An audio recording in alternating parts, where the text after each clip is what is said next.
Hey, this is Sam Black, and today I've been asked to revisit Lantern Control, so that's what we're going to do.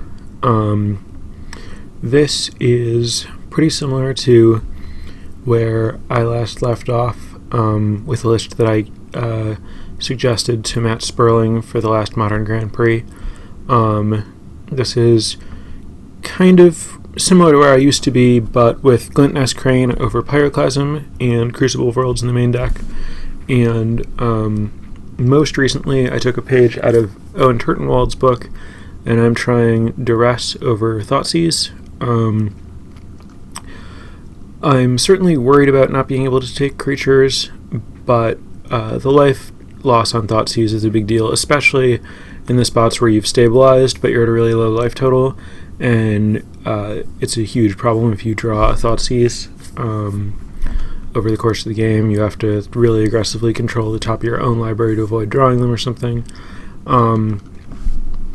This is a spot, with this deck in general, just 2 life is a pretty big deal, so I can certainly see the temptation to try to use Duress instead. I'm a little bit worried about not being able to hit cards like Thought-Knot Seer and Dark Confidant, but I'm interested to see if the advantages outweigh the disadvantages. The main deck, aside from that, is pretty straightforward. In the sideboard, for a little while, I was trying Collective Brutality, but I've moved in Collective Brutality, and I've always had Leyline of the Void, not of the Void, Leyline of Sanctity, but I've moved to an all Sun Droplet plan, and a lot of that is about supporting Glint Nest Crane. I want to have artifacts that it can hit that do what I'm trying to do. And I also just haven't been that impressed by Collective Brutality as a card. I also have the 4th Abrupt Decay, which is more than one would usually expect. This is because I don't have access to Pyroclasm, because I don't have a lot of red mana, and I want to still have plenty of removal for important creatures like Eidolon of the Great Revel.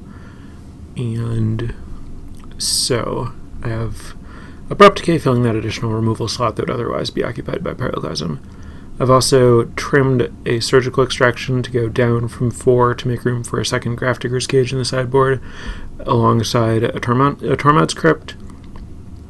This is about respecting Dredge, and I like the ability to Glint Nest Crane or Ancient Stirrings for a Tormod's Crypt in a spot where I need something that doesn't cost an additional mana, and of course Surgical Extraction can't be found by either of those cards.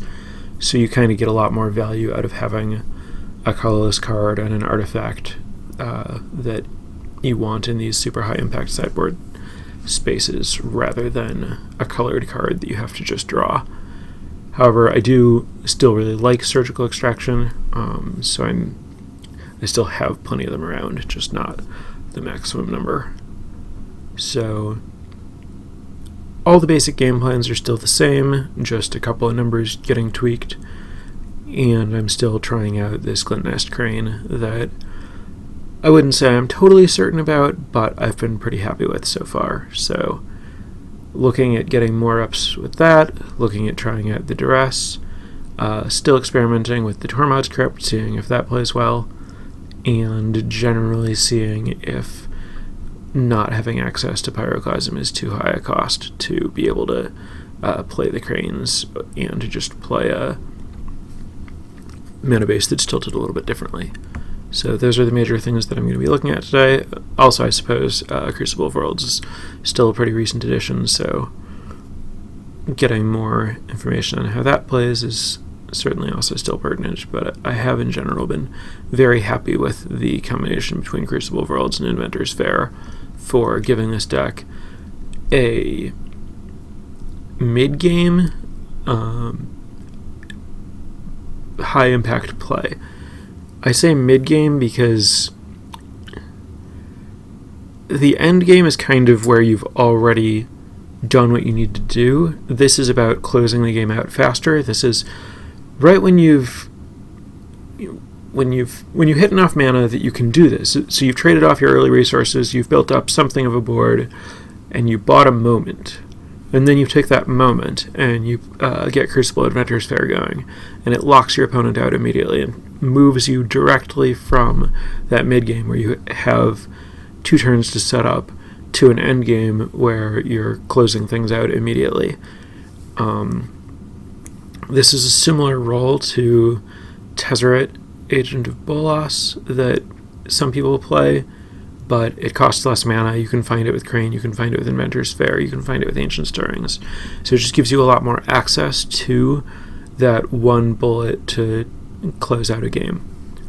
And so, in theory, I'm a big fan, but in practice, it's still a card to keep an eye on. So, with that in mind, let's get to some games.